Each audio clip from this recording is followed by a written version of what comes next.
जय श्री राम दोस्तों, कैसे हैं आप सब। दोस्तों चलते हैं आज की वीडियो की ओर। दोस्तों, ये तो आप जानते ही होंगे कि सीता मैया राजा जनक की पुत्री थी। वास्तव में वह धरती मैया से जन्मी थी, इसलिए इनका एक नाम भूमिजा भी है। सीता मैया का जीवन साधारण नहीं था।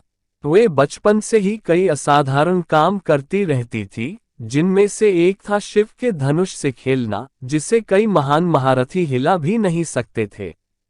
ये शिव धनुष पृथ्वी के संरक्षण के लिए विश्वकर्मा ने बनाया था, जिसे भगवान शिव ने भगवान परशुराम को दिया। परशुराम जी ने इस धनुष से कई बार पृथ्वी की रक्षा की और बाद में इसे राजा जनक के पूर्वज देवराज के संरक्षण में रख दिया।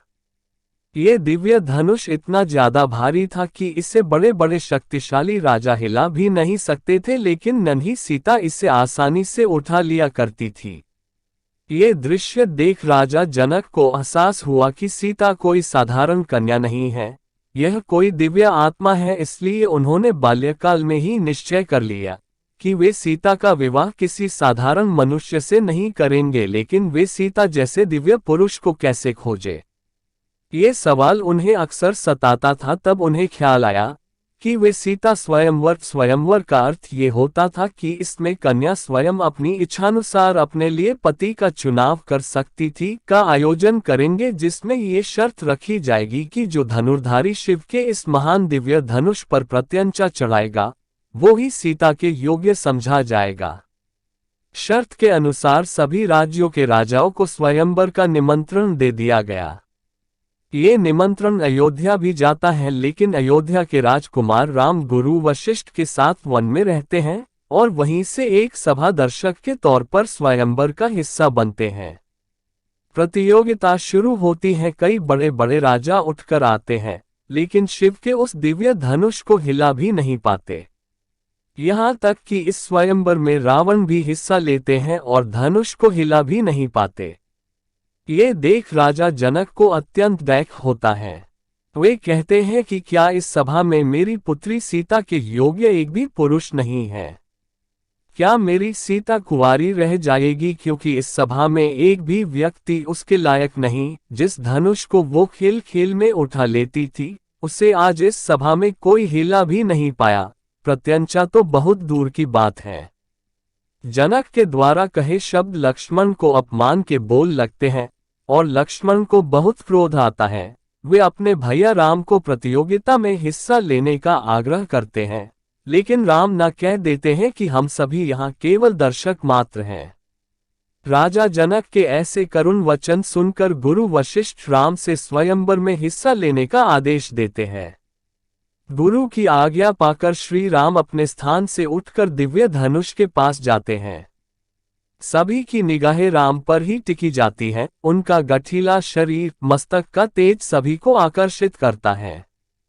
श्री राम धनुष को प्रणाम करते हैं और एक झटके में ही उसे उठा लेते हैं और जैसे ही प्रत्यंचा चढ़ाने के लिए धनुष को मोड़ते हैं, वह टूटकर दो हिस्सों में गिर जाता है। इस प्रकार शर्त पूरी होती है और सभी तरफ से फूलों की वर्षा होने लगती है। देवी देवता भी आकाश से राम पर फूलों की वर्षा करते हैं।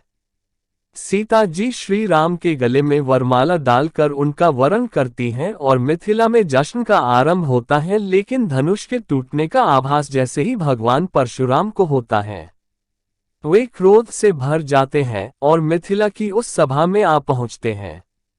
उनके क्रोध से धरती कंपित होने लगती है, लेकिन जैसी श्री राम भगवान परशुराम के चरण स्पर्श कर क्षमा मांगते हैं, भगवान परशुराम समझ जाते हैं कि वास्तव में राम एक साधारण मनुष्य नहीं अपितु भगवान विष्णु का अवतार है, और वे अपने क्रोध को खत्म कर सिया राम को आशीर्वाद देते हैं।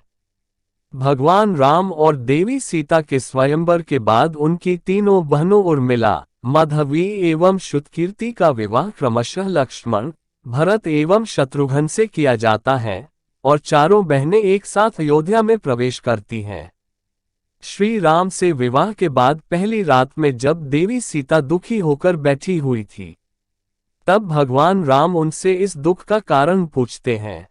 तब सीता जी उनसे कहती हैं, प्रभु, आप तो राजकुमार हैं और राजकुमार की तो कई पत्नियां होती हैं, आपकी भी होंगी और तब आप मुझे भूल जाएंगे। तब श्री राम अपनी पत्नी सीता को वचन देते हैं कि वे कभी दूसरा विवाह नहीं करेंगे, सदैव अपनी एक पत्नी के साथ ही जीवन व्यतीत करेंगे।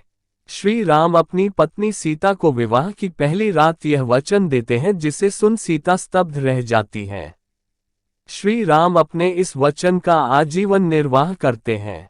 जब किन्हीं कारणों से सीता और राम का विच्छेद हो जाता है, तब भी मर्यादा पुरुषोत्तम राम अपने वचन का पालन करते हैं और दूसरा विवाह नहीं करते। इस प्रकार भगवान राम और देवी सीता मर्यादा का एक नया इतिहास रचते हैं और अपने जीवन से मनुष्य जाति को पति पत्नी के धर्म का बोध कराते हैं। इस तरह ये पौराणिक कथाएं मनुष्य को धर्म का आधार बताती हैं एवं सही गलत का बोध कराती हैं। ये थी माता सीता के स्वयंवर की कथा, जिसके बाद उनके जीवन का नया संघर्ष प्रारंभ होता है और वे दोनों विकट से विकट स्थिति में एक दूसरे का साथ देते हैं और मनुष्य जाति को पति पत्नी का धर्म सिखाते हैं। दोस्तों, हमें उम्मीद है आपको आज की हमारी सीता स्वयंवर की कथा की ये वीडियो अच्छी लगी होगी, इसलिए वीडियो की लाइक कर दें और कमेंट बॉक्स में जय श्री राम जरूर लिखें ताकि भगवान राम की कृपा आप पर हमेशा बनी रहे। और ऐसे ही वीडियो आगे भी देखने के लिए अभी चैनल को सब्सक्राइब कर लें और बेल आइकॉन को भी ऑल पर प्रेस कर लें ताकि अगली वीडियो का नोटिफिकेशन सबसे पहले आपको मिले। तो मिलते हैं आप सबसे अगली वीडियो में, तब तक के लिए जुड़े रहिए आपके अपने चैनल प्राचीन हिंदी ज्ञान सागर से। धन्यवाद।